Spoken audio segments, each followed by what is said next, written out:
Testing 1, 2, 3.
Good afternoon, folks. We are going to start the meeting. This is the regular meeting of the Commission of Chicago Landmarks. Today's date is Thursday, April 4th, 2024. Calling the meeting to order with the roll call of commission members. Commissioner Jekowitz. Here. Commissioner Burns. Commissioner Fair. Commissioner Ponce.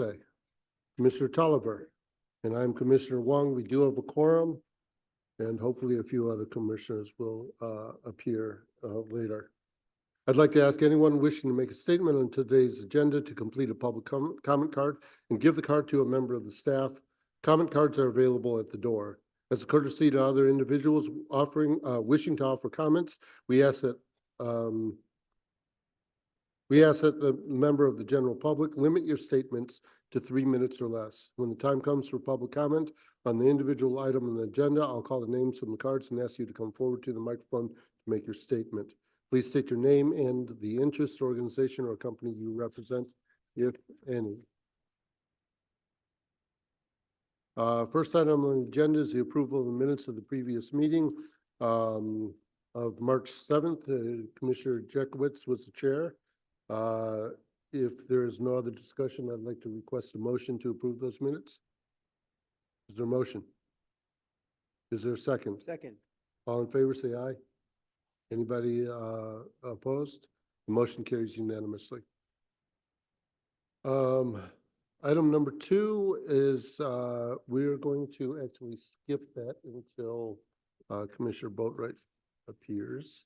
So we're pass it on to item number 3, which is final landmark recommendation of the Hyde Park Union Church, located at 5600 South Woodlawn Avenue in the 5th Ward. That's Alderman Yancey and Kendallin. Sorry, didn't mean to rush you, but there we go.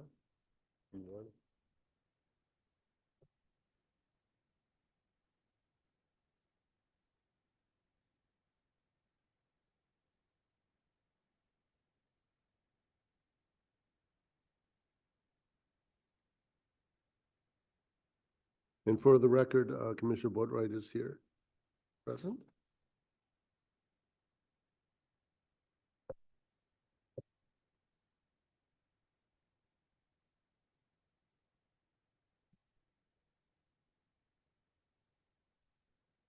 Okay, I'll try standing up. Never done that before. All right, so in February, the commission voted to grant preliminary landmark status to Hyde Park Union Church at 5600 South Woodlawn Avenue. So before you today, and I did give you a copy, is a final landmark recommendation for the structure. a designation requested by the stewards of the church. Per continued discussions with them, and with the discovery of additional photographic documentation in the church archives, staff have added interior features to the final recommendation for your consideration. The church is located on the city's south side, of course, in the Hyde Park community. It sits on the southwest corner of Woodlawn and East 56th Street, 1 block east of the University of Chicago campus. The commission found in February that the Hyde Park Union Church preliminarily met 3 criteria for designation, including criterion 1 for heritage. The origins of Hyde Park Union Church can be traced back to the 1874 establishment of the First Baptist Church of Hyde Park. The congregation was initially housed in a modest wood frame church building at 54th and Dorchester. Hyde Park, then a modest but growing suburban township, was annexed by the city of Chicago in 1889, and the church's congregation was also expanding. They added on to the existing building during the same period to accommodate additional families. Development was further spurred by the founding of the University of Chicago in 1890. The school's establishment was heavily influenced by the American Baptist community and largely funded by business magnate John D. Rockefeller, a prominent philanthropist and devout Baptist. This era ushered in a symbiotic relationship between the university and First Baptist Church of Hyde Park, as it was the Baptist place of worship closest to the campus. The wave of students and faculty attracted by the university led to a rise in both numbers and social standing of the church's congregation. Among the influx of new congregants was William Rainey Harper, the first president of the University of Chicago. In 1893, President Harper began encouraging church leaders to consider relocating and constructing a new house of worship to accommodate the congregation's growth in size and prominence. The following year, the congregation demolished its original church building and purchased 2 lots at the south corner of Woodlawn and East 56th Street. This location was selected for its proximity to the university of campus and many of the faculty members' homes. A 2-story Richardsonian Romanesque style brick church building was completed on the western half of this property in 1896, as seen in the map at left. Space was left to the east, intentionally reserved for future expansion. Just 5 years later, the church was ready to pursue that expansion with a significant gift from John D. Rockefeller, who believed that Hyde Park Baptist Church served an essential role for the university by providing spiritual education. The commission also found that the church meets criterion 4 for exemplary architecture. Architect James Gamble Rogers was hired to design the new addition, which would house a larger, grander sanctuary. He produced a Richardsonian Romanesque design to complement the existing building.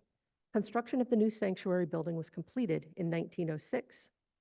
His design includes many distinctive characteristics of Richardsonian Romanesque. They include solid rusticated, rough-textured red stone walls, round-arched fenestration, a steep gable roof, and corner towers. This style was quite popular around the turn of the 20th century, particularly for churches and other institutions that wished to impart a sense of majesty and permanence.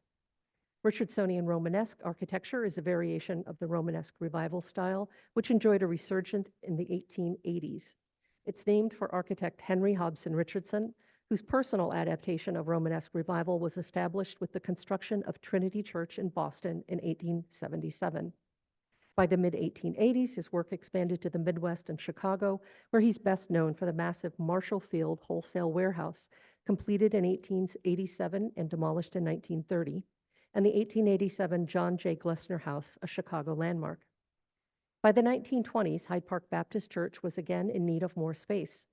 The smaller 1896 portion of the building was demolished to make way for a larger addition to the 1906 sanctuary. This addition was designed by Morrison and Wallace, an architectural firm with a personal connection to the congregation through architect James Morrison, who was a church member. They created the education wing seen at right. This 4-story addition with a 5-story tower incorporated design elements similar to those of the existing building to create a unified look. Both have rich red masonry exteriors with limestone trim, round arches, window tracery, and square towers. However, the education wing also incorporates some subtly distinctive elements from the classical revival style, which was in wide use by the time of the addition's construction. This is reflected in the education wing's transition to smooth brick, the introduction of rectangular windows, and a dentiled cornice at the flat roofline. While the interior of the newer education wing reflects its functional purpose, the interior of the older 1906 sanctuary was designed as a grand, expansive space. 6 open trusses support the massive gable roof, and in between them is a grid of herringbone-patterned ceiling panels. These photos were taken at the time of its initial construction, when the interior was more austere than it is today. It had clear glass windows and wall decoration was minimal to keep construction costs down. The church planned to embellish the space gradually, in tandem with the financial capacity of the congregation. By 1914, the church had filled in the large chancel arch at the front of the sanctuary with the decorative fan-shaped grille and an arcaded organ screen. Within the chancel, arches were filled with carved wooden panels. Mosaic-style painting of religious symbols covered the arch's vaults with angels at the spandrels in between. Stained glass windows were added at the side aisles and at the clerestory level over the course of multiple decades. Many were donated by congregants as memorials to loved ones, fallen soldiers, or esteemed congregants. The church's stained glass collection includes works by the Tiffany, Charles J. Connick, and FX Zettler studios. The rose window at the building's east elevation was added in 1955. More recently, the congregation had light fixtures made as recreations of the originals. The Commission also believes that the Hyde Park Union Church meets Criterion 5 as the work of a nationally significant architect. James Gamble Rogers was a prolific architect who made significant contributions to early 20th century American architecture. After graduating from Yale and further honing his skills in Paris, Rogers started his architectural practice in Chicago, designing a mix of residential and institutional buildings. He's best known for his mastery of collegiate Gothic, perhaps most notably in his extensive work at his alma mater, Yale. He also made significant contributions to other universities, including the University of Chicago, Columbia, and Northwestern. These helped define the architectural identity of higher learning institutions in America and set a benchmark for campus design across the country for years to follow. In addition to the criteria just discussed, the Commission believes that Hyde Park Union Church meets the separate integrity criterion. The church largely retains its original character-defining features, materials, and overall design. It has undergone only minor alterations and deterioration typical for buildings of its age, including selective in-kind replacement of damaged clay roof tiles. Overall, the building has retained sufficient integrity to convey its historic, architectural, and cultural significance. So, the significant historical and architectural features included in the staff recommendation today are as follows. All exterior elevations, including roof lines of the building, and the interior of the entrance vestibules and sanctuary, including but not limited to the overall historic spatial volume and historic decorative finishes and features. Specifically excluded as significant features of the interior are the pews, the organ, and any non-historic elements, including but not limited to the recreated hanging light fixtures. Alderman Yancey previously provided a letter of support, and I know Susan Vandermeulen is here with us today from the church. Susan, if you want to come up. I'm not sure if anyone else from the church was here. LaShawn, why don't you come on up? So they're here to answer any questions you may have, but that concludes my presentation. Thank you, Kendallin. Does the commission have any questions for Kendallin at this time? No? Great. Susan? Oh, I guess they're going to speak at the microphone. Oh, okay, fantastic. Either or, whatever works. Yeah. Whichever you.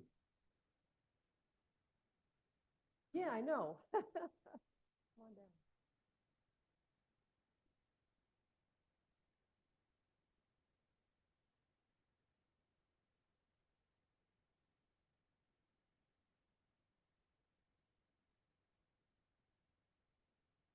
Good morning. Please come up to the mic. That way you get amplified and you get recorded. I almost said amen. Amen. Hello, I'm Reverend Veronica Johnson, one of the co-pastors of Hyde Park Union Church. I and my co-pastor, Reverend Sarah Lucia, have been pastors for about 5 years, a little more than 5 years.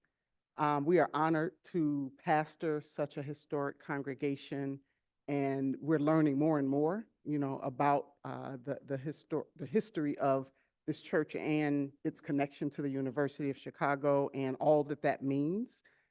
We are in the 150th year anniversary of the church. We'll be celebrating that anniversary towards the end of this year, and certainly drawing in those who we know are connected to the university. To the church. The church at one point had a daycare, and the children of Reverend Jackson, Reverend Jesse Jackson, attended that daycare. I recently saw Congressman Jonathan Jackson and mentioned the church, and he said, "Yeah, I went to kindergarten there," and so he's going to be coming to speak, as well as just many faculty of the university, theologians, people who have been part of Hyde Park their entire lifetimes, who've been part of that congregation and that church. We are honored and blessed to have an architect as a member of the church, and who has been really committed to this process of Landmark. And so if you have any questions for either of us, we'd love. Susan, if you want to say. Thank you so much. Susan, please. I'm Susan Vandermeulen. I'm a parishioner at Hyde Park Union Church for the past about 4.5 years, and I've worked on the suggestion for a Chicago landmark because I believe that the church is a beautiful church.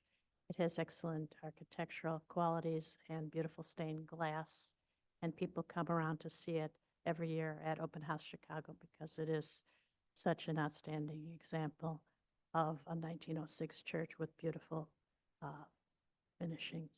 So thank you very much.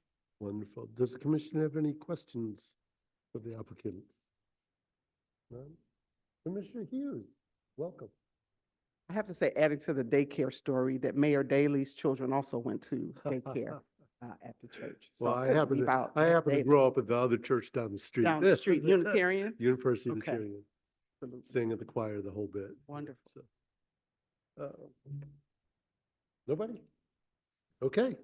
All right. Thank you so Nice much. to meet you, Bob. Thank you.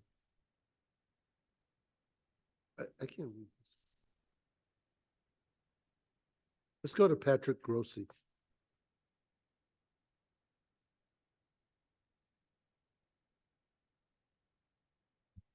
Good afternoon. Good afternoon. Don't Thanks think so I've much. earned the lectern yet. So Patrick Rossi with Preservation Chicago.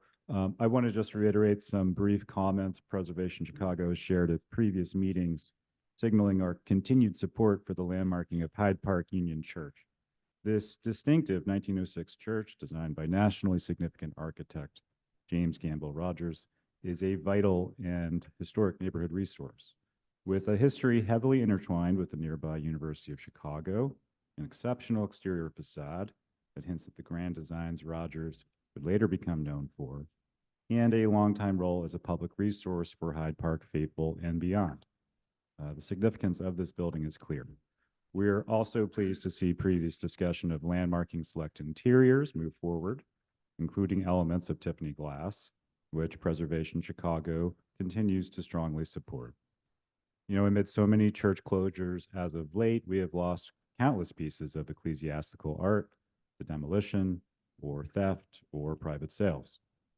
This often includes art glass, statuary, paintings, and woodwork. So to preemptively protect something as important as works by Tiffany, among others, is a sensible and laudable goal. We continue to happily offer our support to the church and its congregation during this landmark process, and we will be very happy indeed to see it cross the finish line and become yet another deserving City of Chicago landmark in the Hyde Park community. Thank you for your time. Thank you, Mr. Grossi. Wynn Eggers?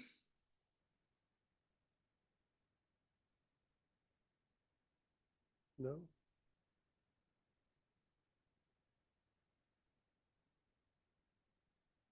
Okay. Thank you, Ward. All right. Any further discussion on this item? Comments, questions? And for the record, by the way, Commissioner Hughes is here. I have not already. Okay, if none, then I'd like to ask for a motion to adopt the final landmark recommendation to City Council for the Hyde Park Union Church at 5600 South Woodlawn Avenue Is there a motion? So moved. So moved, Commissioner Jekowitz. Second? Second by Commissioner Boatright. I'll do the roll call. Commissioner Burns. Commissioner Fair. Commissioner Hughes. Commissioner Ponce. Commissioner Tolliver. And I am a yes as well. The motion carries unanimously. Congratulations, folks. Wonderful. All right, we're going to skip back to item number 2. This is a report from the Department of Planning and Development for the Ramova Theater located at 3508 to 3518 South Halsted Street in the 11th Ward. And Commissioner Boatright, you're on. All right, so the Department of Planning and Development finds the proposed landmark designation of the Ramova Theater at 3508 to 3518 South Hosted Street supports the city's overall planning goals for the surrounding Bridgeport community area, the Southwest Planning Region, and is consistent with the city's governing policies and plans.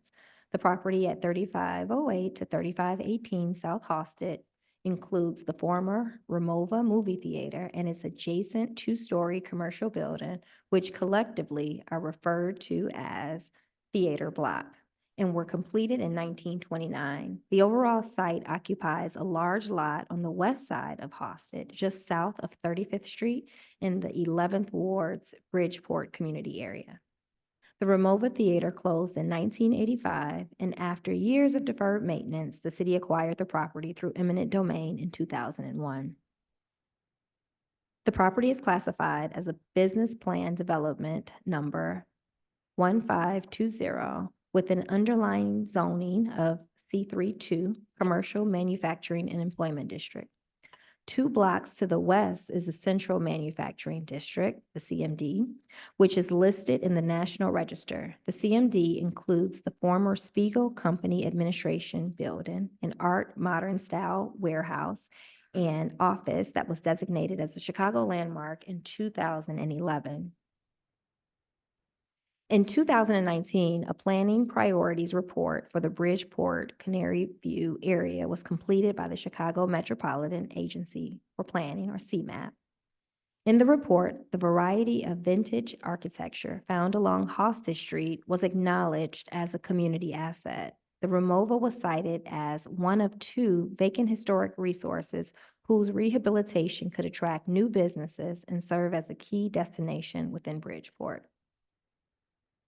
The 35th and Hosted Tax Increment Financing District was created in 1997 to provide incentives for a broad range of new construction and rehabilitation projects within Bridgeport community. After many years of vacancy, a new ownership entity was identified for the Ramova Theater Block, and based on prospective plans for the building's adaptive reuse, the property was sold by the city to Our Revival Chicago LLC for $1, with an additional commitment of $6.4 million from the 35th and Hosted TIF District for rehabilitation. In December 2019, DPD entered into a redevelopment agreement with the current owners, which included a provision that landmark designation would be included as part of any redevelopment of the property. DPD supported this project as part of its commitment to revitalize parts of the city like Bridgeport's historic commercial corridor along South Hosted Street. Landmark designation of the Ramova Theater Block would evidence further commitment to the Hosted commercial corridor in a way that aligns with the planning priorities expressed by the community in the 2019 CMAP report. Therefore, the Department of Planning and Development finds that the proposed landmark designation of the Ramova supports the city's overall planning goals for the surrounding Bridgeport community area and the Southwest Planning Region and is consistent with the city's governing policy and plans. And that's it for my report. Thank you, Commissioner Boatright. Are there any questions for Commissioner Boatright? Okay. Call for public comments. The applicant's not here, are they? No. Okay.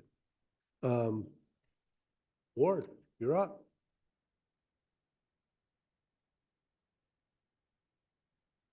Ward Miller, Richard H. Treehouse, Executive Director of Preservation Chicago. Is this mic on? Okay, thank you. We're very honored to support this landmark designation of the Ramova Theater. This really does represent sort of a landmark or landmarks for everyone, as this is a neighborhood movie theater built by Lithuanians almost 100 years ago, and really marks a great step. This is a city coming together with a building they inherited, if you will, and worked many years with many of us in the architecture and preservation community towards a really great outcome. It's wonderful to see this building not only revived, but also landmarked. We're in full support of the entire theater actually being considered for designation, but we realize at this time it's just the exterior facades. We're pleased with that. It shows the city working with the developer in a great partnership once again.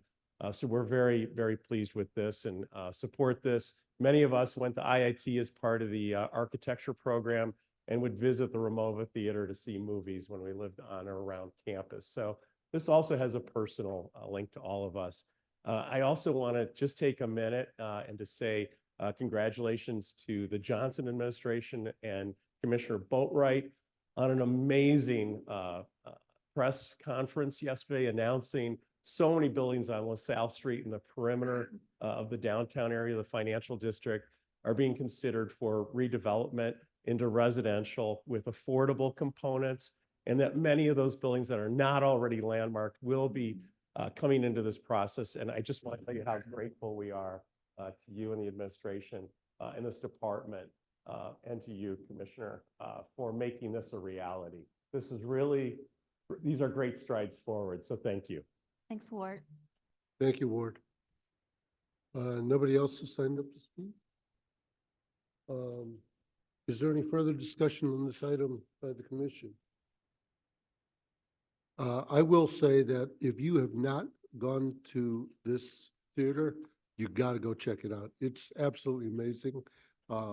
They have turned this into an incredible music venue, of which I have not seen anything like it before.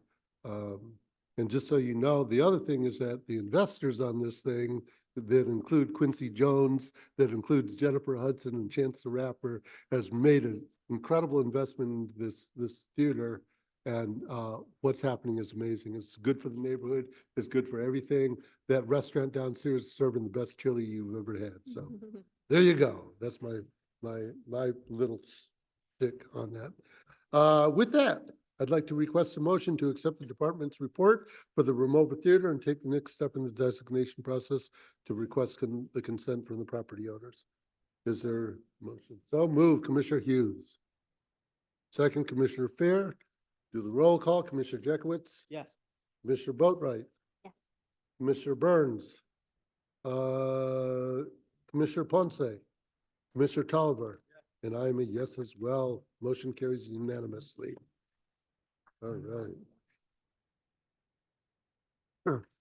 right. Next item on the agenda is the citywide Adopt a Landmark Fund application for Brown Hall, 3360 South State Street in the 3rd Ward. And Dan, I think this is yours.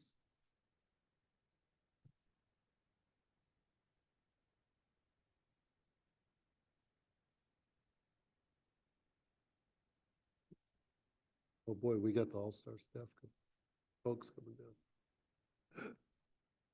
Go ahead, Dan. Come on.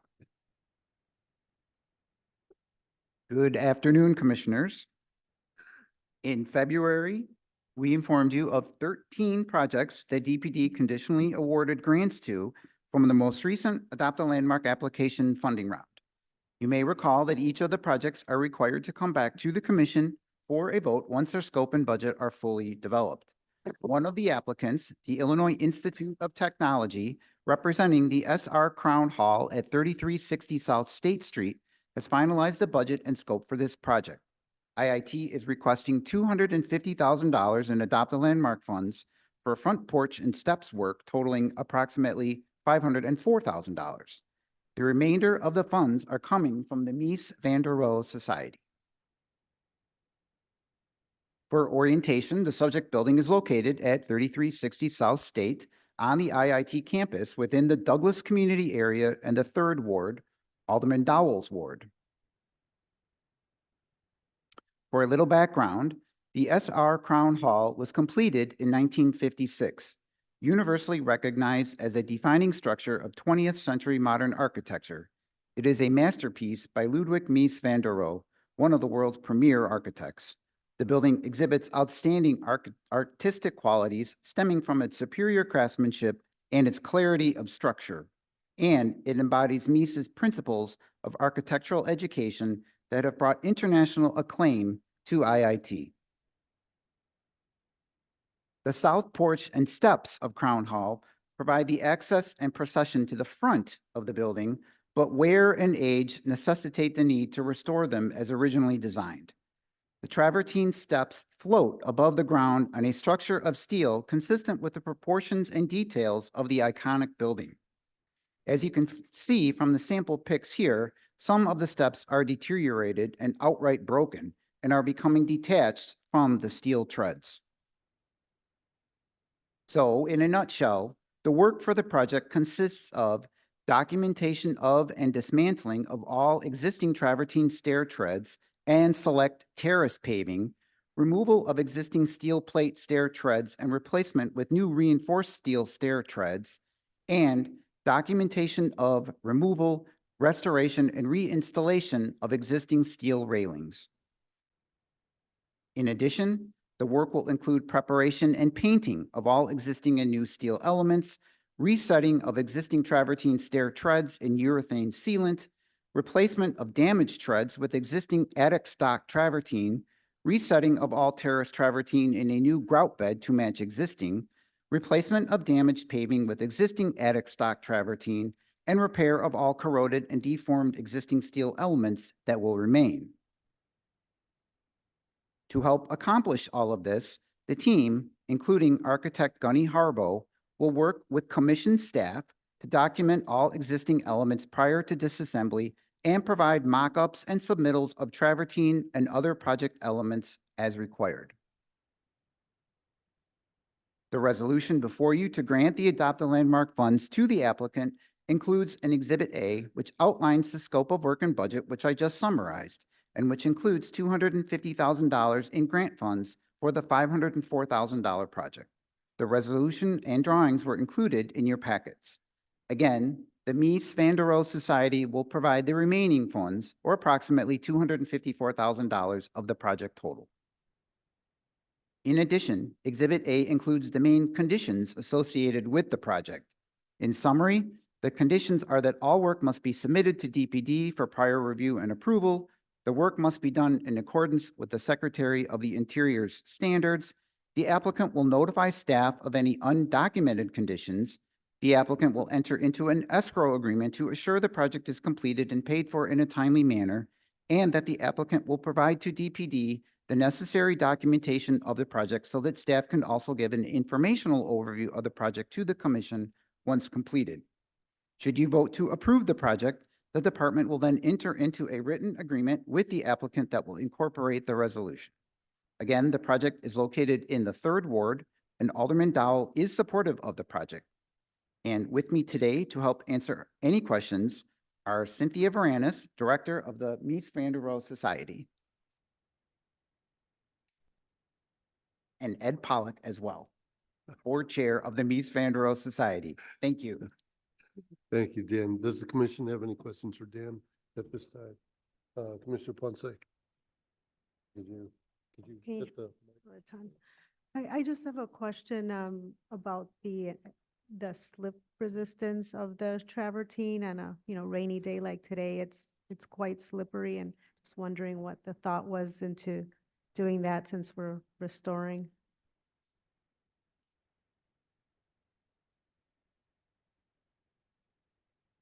Thank you. Thank you. It's a great question. So we did investigate this very issue very thoroughly. Ed and I both are alums of the College of Architecture and very pleased to be. We know over the years that there is concern about the slipperiness when it's wet or snowing but Gunny Harbo did perform extensive testing. And it seems that the results were such that the travertine has aged enough and has softened enough and is porous enough that with proper treatments, it will not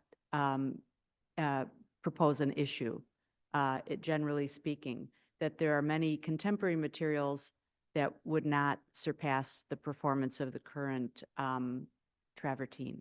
So if it were newly laid and a new stock, we would have much more concern about a travertine. But it is worn to the point where there's an acceptable amount of abrasion resistance. So I think that we've answered it with technical support. Ed, do you have anything to add? Well, thank you. Just maybe, so a point of clarification. So I thought I understood that the treads, several of the damaged ones were being replaced, so they would not have aged. Well, they're from stock. We do have stock from the same, but they have not been used, obviously, but there will have to be treatment to bring them to the same level. What's some of the treatment if you happen to know or understand? I will have to advise on that. I don't know, exactly what that treatment will be, but it is under consideration. We'll have to bring all the steps to the same level of surface treatment, through surface treatment to the same level so that they're not slippery in one place and slippery in another. Yeah, I mean, I appreciate the down to the detail and, that's just the ethos of the building, down to the stairs and not wanting to, doing anything that would violate that at the stairs. But, as someone that's been there for school as well and been there recently, to one extent, it's a rite of passage to wipe out and tear up that model before your presentation. But, on the other hand, it has presented a challenge. I'd be curious if there's, anything else that might be studied to investigate something that's, aligns with the design, is minimal in its appearance, but Sure. could better address that. Sure. Maybe we can get Gunny to come back. To document. Yeah, I mean, this would be a good, we can pull those reports together and see if there's anything further to be done. For sure, we appreciate the suggestion and the concern. Yeah, we again, Ed and I, knowing this building and Ward, by the way, knowing this building firsthand, along with you, we're concerned users of the building as well. So we're motivated. Yeah, thank you. Any other questions? Any other questions? I just had one, Commissioner Jeffries. which I think I understand. So these are the original steps. They've not been replaced at all since they were constructed, all of them, or There was a replacement back in probably 30 years ago. 30 years ago, so That these aren't happened? the original ones then? So these are not original, no, but they followed Mises specification from the original 1955 design. And I think the stone came from the same stone yard in Italy. But these are worn to the point where there was not this concern about slipperiness. Mhm. And then I was curious about the stress cracks that are happening.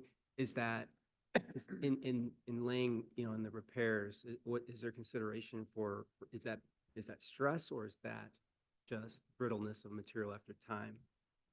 Well, I Or is there think something the that can be- original design, it has always been such that, and perhaps it was different in the mid-50s, when weather conditions were slightly different than they are today.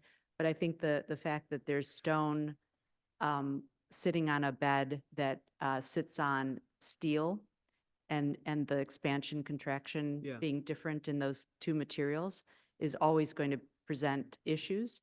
But there is consideration being made for the type of setting bed. And there's a deflection in the steel tread that we're also correcting to minimize those stress cracks. And I think those were the two major components, if I'm not mistaken. Ed, do you have? I heard in Dan's report that there was reinforcement of that steel. Yeah. as well. Yeah, there's So a, if that there's is a, the there's a, case, there's a bit of, some stiffeners being added. okay. this is one of But the questions. biggest thing is what Cynthia was just kind of trying to describe, that basically it was a mortar setting bed originally. Now it's going to be epoxy based. Yeah, So that will be self-leveling. So whatever deflection is permanent in the steel pans will be offset by that leveling. And then the stone will be able to sit safely. And I think the epoxy will also be much better than the setting bed in prohibiting moisture penetration between the stone slab and the setting bed. That was a real problem. well, the same thing occurred at the Farnsworth House 3 years ago. They reset all of those stairs in the same manner. And I think Gunny was running that project too. So you may want to reference that, and, you know, because that I went out there while they were doing that, and it was pretty amazing. So, That's a great point of reference. Thank you. No, thank you, Ed. Yeah. Are there any other? did you have a prepared? I'm sorry. Oh, no, I just wanted to say thank you, but welcome any other questions if anyone has any. That's what you get when you get a bunch of architects in, right? I'm gonna quiz you on this. Well, that's good. That keeps us sharp. Yeah. But wanted to thank first Daniel for presenting our materials and for representing us so well. And thanks for all of your admin support through this process. Really, really made a difference to us. Thanks to the Johnson administration, the Department of Planning and Design Commissioner, C.R. Boatwright, the Commission on Chicago Landmarks, the Department of Planning and Development Historic Preservation Division. And I'd like to also mention that Ward Miller from Preservation Chicago was wonderful in bringing this possibility to our attention. This happened at a gathering at IIT a couple of years ago that also happened last night to celebrate Mises' 138th birthday. Yeah, sorry. But Ward at that party 2 years ago said, you know, you should really consider getting help. What had happened was our pre-COVID pricing came in at a number that the Mies Society felt comfortable with. Post-COVID, it had changed drastically. So you greatly helped us to give us hope that we could afford to take care of these steps, not only for Illinois Institute of Technology, but for the community. So we, on behalf of IIT and the Mies Society, we thank you for helping us to take care of this world-renowned landmark and be kind of a beacon for Bronzeville Douglas community on the Chicago South Side. Thank you, Cynthia. And this, by the way, Thank you, Ed. this is Ed, our board chair, of the Mies Yeah. Society, and wanted to say thank you. Yes, thank you. Any other questions? If not, wait a minute, did we go through public comments? Oh, Mr. Miller. Oh. Hello again. For the record, Ward Miller, Richard H. Treehouse, Executive Director of Preservation Chicago. Commissioners, we wanted to thank you, the city, the Johnson administration, the staff here at DPD, Historic Preservation Division, and all of you, the commissioners, for making this program so viable to our landmarks. It's encouraged numerous landmarks from all over the city to come into the process, realizing there's a helping hand and assistance towards preserving these great buildings. This structure, of course, is by perhaps the most significant architect of the 20th century, Ludwig Mies van der Rohe, recognized around the world. I would say that this is perhaps his most important building, and to see this as a designated Chicago landmark and to see the city as a stakeholder in this process is amazing. It's also commitment to the Douglas Bronzeville neighborhood.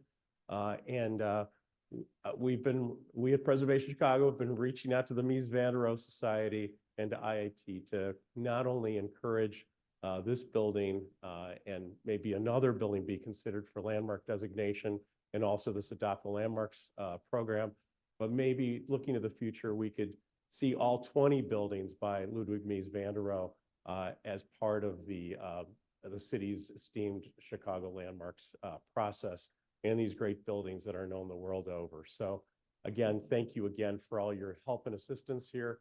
This is a great program. If anything, we should expand it beyond 10% of the Neighborhood Opportunity Fund because it's such a popular program.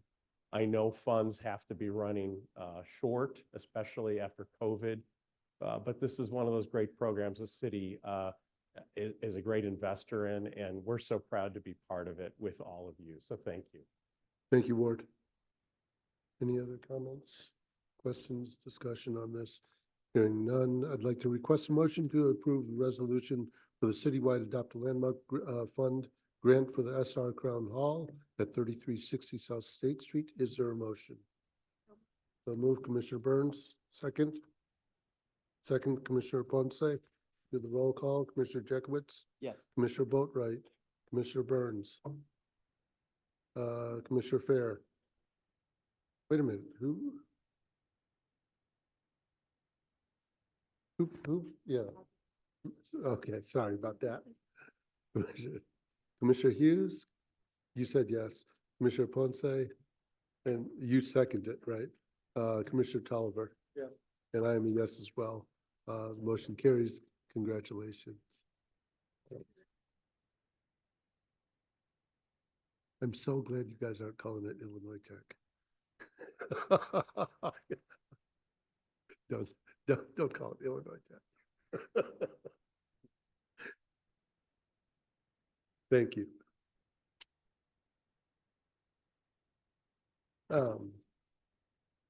Next item on the agenda is the citywide Adopt a Landmark Fund informational for a completed project for the Uptown Square District at 1215 West Gunnison and 4840 North Broadway in the 46th Ward. And Dan, I think you have this. Yep. Good afternoon again, Commissioners. I'm here today with a brief overview of a completed Adopt a Landmark project. The Gunnison Street Residential Lofts Condominium Association, representing the 22 unit owners of the 1215 West Gunnison building, have completed their project. The $250,000 Adopt a Landmark award was for exterior envelope work totaling approximately $1.8 million. For orientation, the subject building is located at the southwest corner of West Gunnison Street and North Broadway within the Uptown community area and the 46th Ward. The 1215 West Gunnison building was completed in approximately 1926 and is known historically as the Spiegel Furniture Company building. It is a contributing building within the Uptown Square District, which was designated a Chicago landmark in 2016. You may recall that the Adopt a Landmark project consisted of significant repair and restoration work to the Gunnison building's primary east and north facades. The work stemmed from a terracotta assessment of the building performed by Wisjani Elsner Associates in 2019 after a failure of the terracotta cladding.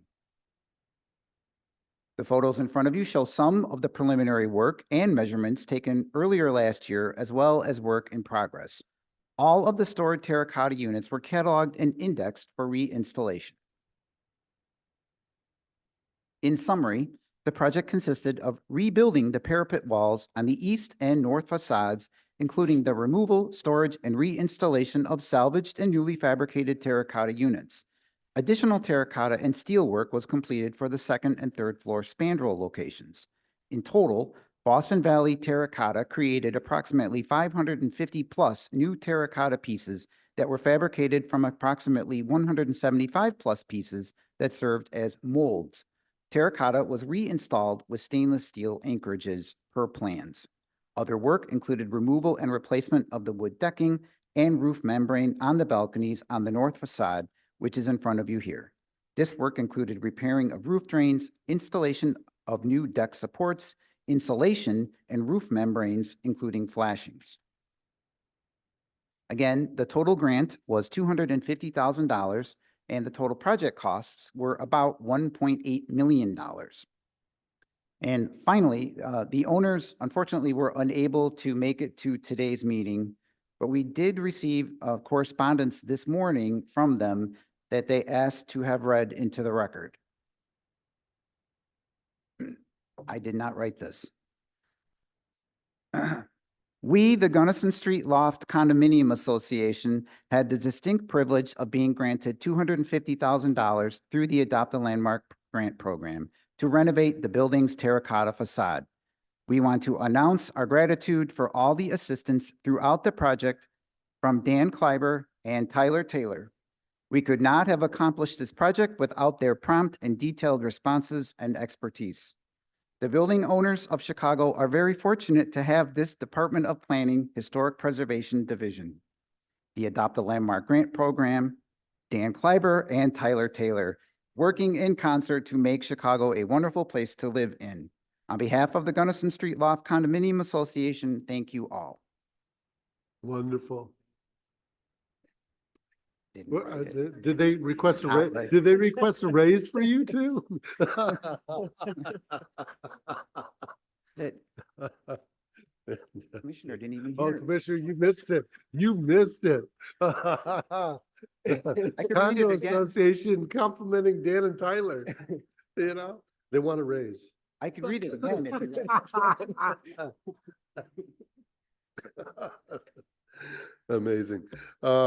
Any questions by the commission on this item? I did not write that. I swear I didn't. They had apologized. They had some conflicts, worked really closely with them though on that project and Yeah, this is an amazing project though. It's really amazing. you can't even tell the work that was done. I Yeah, think that shows. exactly. That's the key. Right. All right. Well, there was no resolution before the commission on this agenda item. It was informational only. And so we get to go to the next item, which is the Permit Review Committee reports. Mr. Jekowitz. The Permit Review Committee reviewed 3 projects at its March 7, 2024 meeting. All 3 projects were approved with conditions. The report summarizing the scope of the proposed projects and the committee's decisions was included in your packets. This report is for your information for the record. Thank you. And Emily.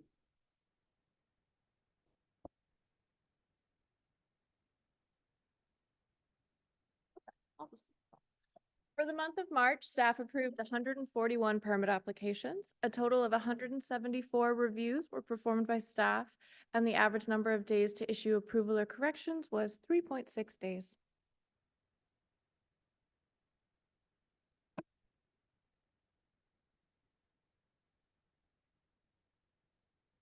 Thank you, Emily.